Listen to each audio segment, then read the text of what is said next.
Hello dear students, welcome back to the YouTube channel Electrotech CC. आज की इस video में हम मल्टी सिम का इस्तेमाल करके फुल वेव रेक्टिफायर किस तरह से डिज़ाइन होता है इसके बारे में डिस्कस करने वाले हैं और इसका सिमुलेशन देखेंगे, किस तरह से उसके वेव फॉर्म ड्रॉ होते हैं इसके बारे में भी देखने वाले हैं। तो चलिए स्टार्ट करते हैं। मैंने यहाँ पे मल्टी सिम सॉफ्टवेयर को ओपन कर लिया है। अगर आपने प्रीवियस वीडियो नहीं देखा है तो पहले उस वीडियो को देख लीजिए ताकि आपको पता चले कि मल्टी सिम में सिंपल इलेक्ट्रॉनिक सर्किट का सिमुलेशन किस तरह से होता है। लिंक आपको डिस्क्रिप्शन में मिल जाएगा। अगर आपको नहीं पता है कि इस तरह से मल्टी सिम सॉफ्टवेयर को डाउनलोड करना है, किस तरह से इंस्टॉल करना है, तो इसके लिए भी मैंने एक वीडियो बना रखी है। आप उसको डिस्क्रिप्शन में लिंक उसकी मिल जाएगी, वहाँ से आप उसे डाउनलोड करके उसको इंस्टॉल कर सकते हो। तो चलिए स्टार्ट करते हैं।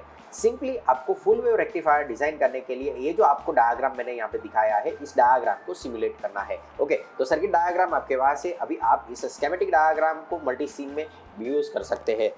ओके, तो यहाँ पे मैंने मल्टी सिम ओपन कर लिया है। ये हमारी वर्क स्पेस है जिसमें हम इस सिमुलेशन को करने वाले हैं। तो चलिए स्टार्ट करते हैं। सबसे पहले आपको प्लेस में जाना है। प्लेस मेनू में आपको कंपोनेंट की ऑप्शन मिल जाएगा। इस कंपोनेंट पे आप क्लिक कर सकते हो या फिर कंट्रोल W प्रेस करके इस विंडो को ओपन कर सकते हो। जब आप इस पर क्लिक करोगे तो सिलेक्ट कंपोनेंट की विंडो ओपन हो जाएगी। सबसे पहले हमें यहाँ पे चाहिए एक सिंगल फेज पावर सप्लाई। तो आपको यहाँ पे ग्रुप पे चले जाना है और यहाँ पे पावर पे क्लिक करना है या फिर सोर्स पे क्लिक करना है। तो सोर्स में आपको यहाँ पे मिल जाएगा पावर सप्लाई।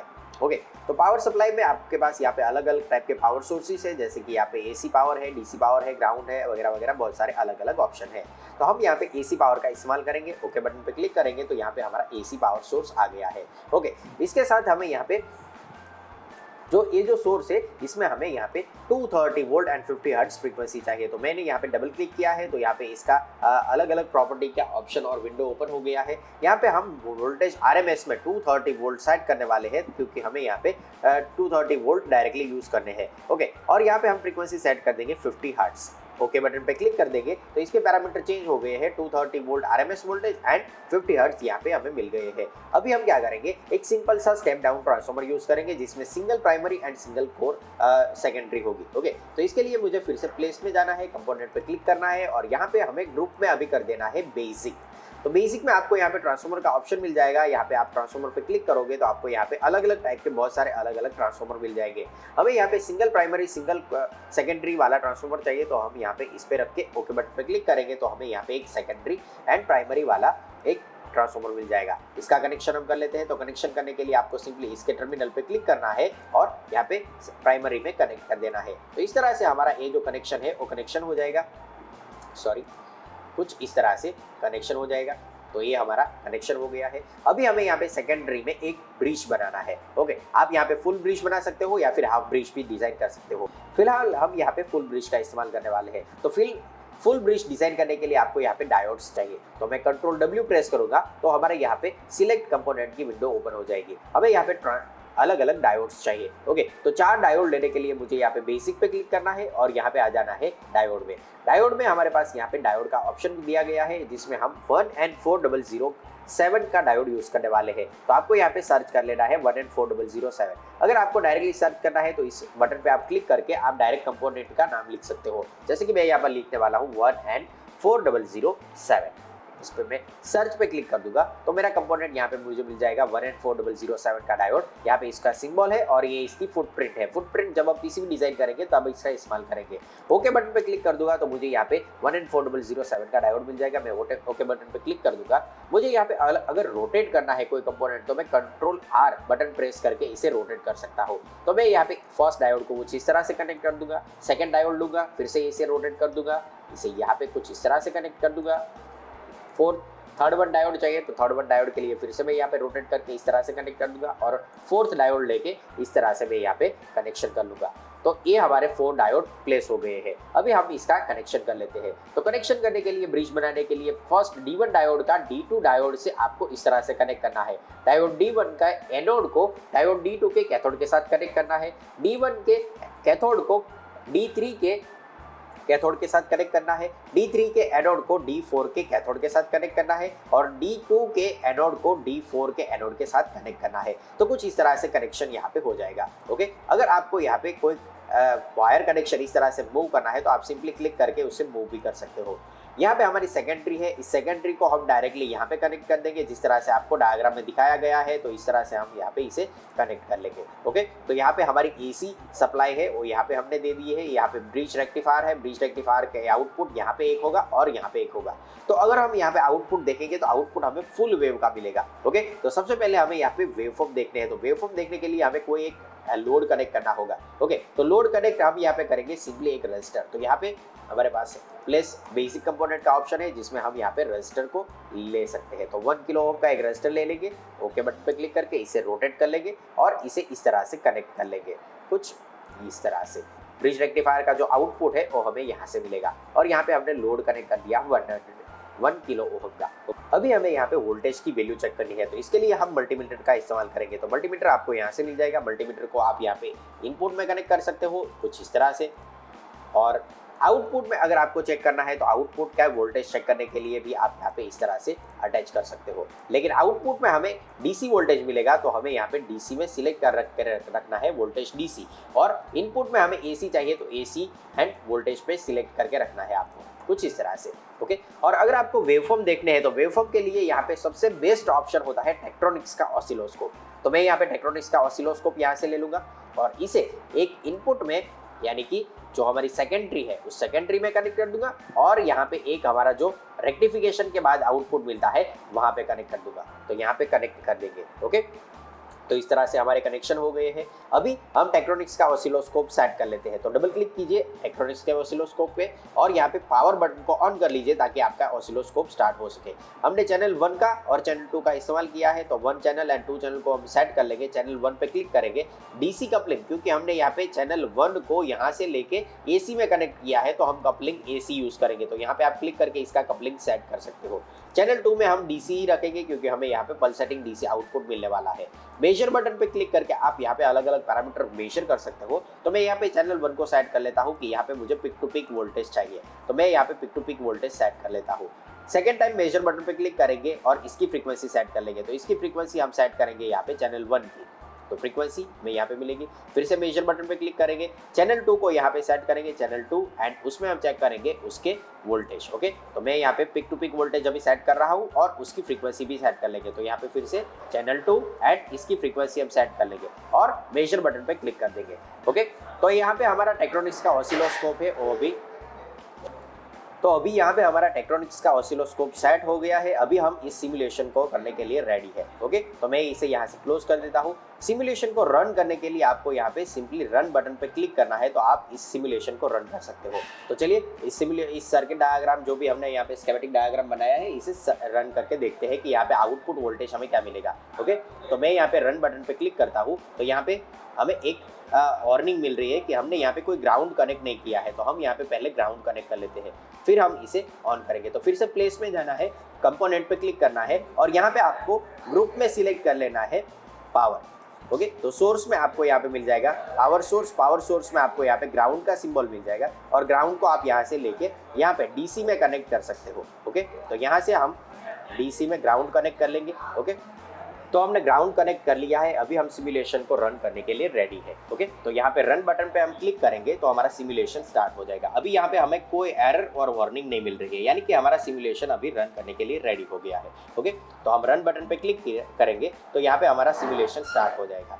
फिर अभी हमें देखना है कि यहाँ पे जो हमने इनपुट सप्लाई जो कनेक्ट किया है उसमें वोल्टेज कितने हैं। ओके, तो हमें सिंपली यहाँ पे मल्टीमीटर पे क्लिक करना है तो आपको यहाँ पे दिखाई दे रहा है 229.81 वोल्ट, यानी कि अप्रोक्सीमेट 230 वोल्ट हमें यहाँ पे दिखाई दे रहा है। ओके, अभी हम यहाँ पे आउटपुट वोल्टेज की वेवफॉर्म देखेंगे तो इसके लिए आपको यहाँ पे टेक्ट्रॉनिक्स के ऑसिलोस्कोप पे क्लिक करना है तो आपको यहाँ पे कुछ इस तरह से दिखाई देगा। ओके, आपको यहाँ पे जो ये वोल्टेज के वेवफॉर्म दिखाई दे रहे हैं वो भी परफेक्ट नहीं है। तो इसको सेट करने के लिए आपको क्या करना होगा, चैनल 1 की जो नॉब है उसको वोल्टेज पर डिवीजन को यहाँ से इस तरह से इंक्रीज करना है। ओके, तो यहाँ पे आप चैनल 1 की वोल्टेज पर डिवीजन की वैल्यू देख सकते हो, यहाँ पे अभी 10 वोल्ट पर डिवीजन है। ओके, तो इसे आपको सेट करने के लिए यहाँ पे कुछ इस तरह से नॉब को रोटेट करना है।